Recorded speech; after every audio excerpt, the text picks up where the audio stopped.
Assalamualaikum warahmatullahi wabarakatuh.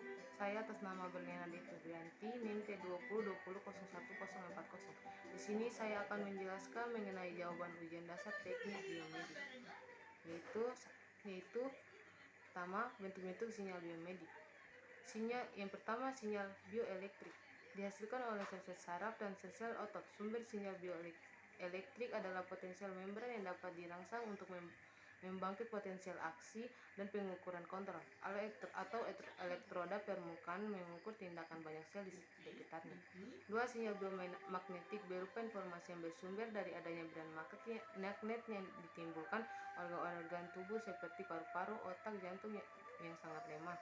Sinyal bioakustik terhubungan dengan energi yang dihasilkan oleh adanya bunyi dari dalam tubuh seperti bunyi aliran darah melalui kutub jantung, bunyi pada saluran pernapasan, bunyi pada sistem pencernaan. Sinyal biomekanik mencangkup sinyal gerak dan perpindahan sinyal, tekanan, tegangan, dan berbagai sinyal aliran seperti aliran fluida dan dalam tubuh. Selanjutnya, prinsip hukum fisika pada tubuh manusia yaitu hukum 1. Sebuah benda terus berada pada keadaan jatuh awalnya diam atau bergerak dengan kecepatan konstan kecuali benda itu dipengaruhi oleh gaya yang tidak seimbang atau gaya luar Newton. Secara sederhana, hukum Newton saya mengatakan bahwa kecepatan benda 0 jika gaya total atau gaya resultan yang bekerja pada benda sama dengan 0. Secara matematis dapat ditulis dengan F Newton sama dengan 0. Hukum 2. Kecepatan sebuah benda A berbanding terbalik dengan masanya M dan sebanding dengan gaya Newton F yang bekerja dengan rumus F sama dengan MA. Hukum 3. Gaya selalu terjadi jika benda A mengerjakan sebuah gaya benda B, gaya yang sama besar dan berlawanan arah dengan yang dikerjakan oleh benda B pada benda A. F aksi sama dengan F reaksi. F aksi sama dengan gaya yang bekerja pada benda, F reaksi sama dengan gaya reaksi benda akibat gaya aksi.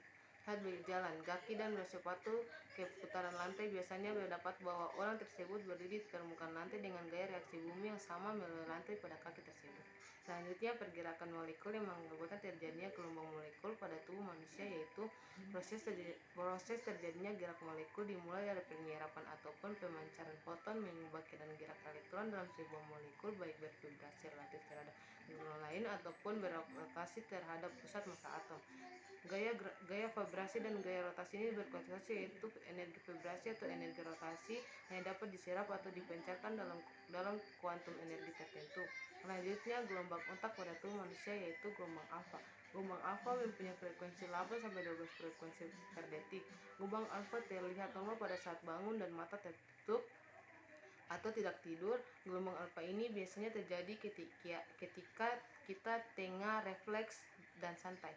Selanjutnya, gelombang beta. Gelombang beta mempunyai suatu frekuensi 13-30 siklus per detik. Gelombang otak beta ini terjadi ketika manusia dalam keadaan kesadaran penuh.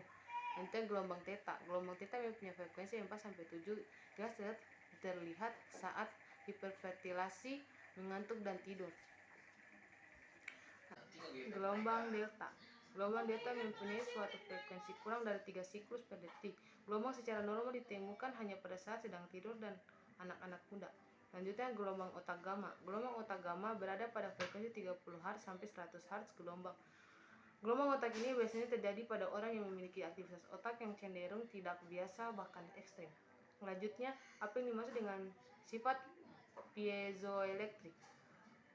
Piezoelektrik adalah kemampuan suatu bahan untuk membangkitkan sinyal listrik sebagai respon terhadap stres mekanik atau respon aliran listrik yang mengenainya dan membangkitkan vibrasi stres mekanik. Selanjutnya, alat-alat kesehatan yaitu pulsometer, termometer, stetoskop, timbangan badan. Selanjutnya, filamen yang menjadi komponen pendukung gerak otot yaitu filamen yang menjadi komponen pendukung dari gerak otot adalah filamen tipis atau aktin.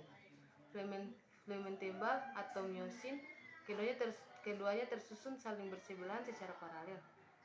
Selanjutnya, proses terjadinya kontraksi pada otot manusia yaitu perangsang kontrak otot adalah neuron motorik melalui sinapsis yang disebut sambungan neuromuskulus.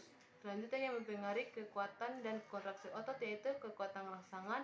Kekuatan otot semakin besar ketika lebih banyak neuron motorik merangsang lebih banyak serat otot. Efek ini yang disebut pengadaan penerimaan unit motorik dengan mengubah-ubah perangsangan serat otot. Hal ini berpengaruh pada koordinasi motorik rangsangan yang dipertahankan pada serat otot tertentu secara terus-menerus. Pegangan tubuh ini semakin melemah.